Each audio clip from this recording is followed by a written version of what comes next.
शिवाला music present माँ दहला recording studio. Music director DJ Nitish Raj Mangra Nawada.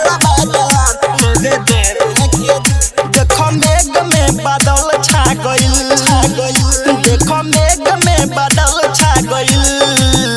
सुनो सुनो ये जान खाली बादलान लेबे देवे के दिन आ गइल। चलो चलो ये जान खुला बादलान लेबे देवे के दिन आ गइल। डीजे नीतीश राज, डीजे नीतीश राज मंगरा नवादा, मंगरा नवादा। हम कुमार बनी तो कुमार हो, चलो न आज वही जे करल जाई प्यार हो, चलो न आज वही जे करल जाई प्यार हो। हम कुमार बनी तो कुमार हो, चलो न आज वही जे करल जाई प्यार हो, करल जाई प्यार हो। हर कम सिन जमानी भागइल, देखो मेघ में बादल छा गइल। चला चला ये जान खाली बादल लेबे देवे के दिन आ गइल।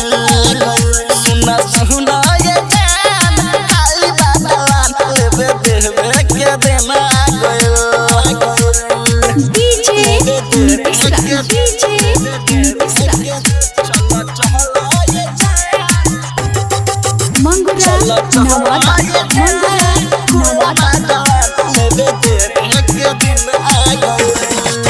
जब से पटैलू नाही एक बेर सटैलू, रखलू पासे गो चुम्मा न देलू, रखलू पासे गो चुम्मा न देलू।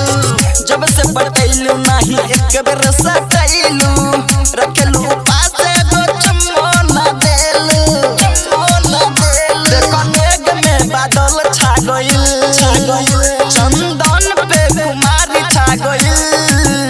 चला चला ये जान खाली बादल लेबे देवे के दिन आ गइल। चला चला ये जान खाली बादल लेबे देवे के दिन आ गइल। माँ दहला रिकॉर्डिंग स्टूडियो, किसान चौक, सुपौल।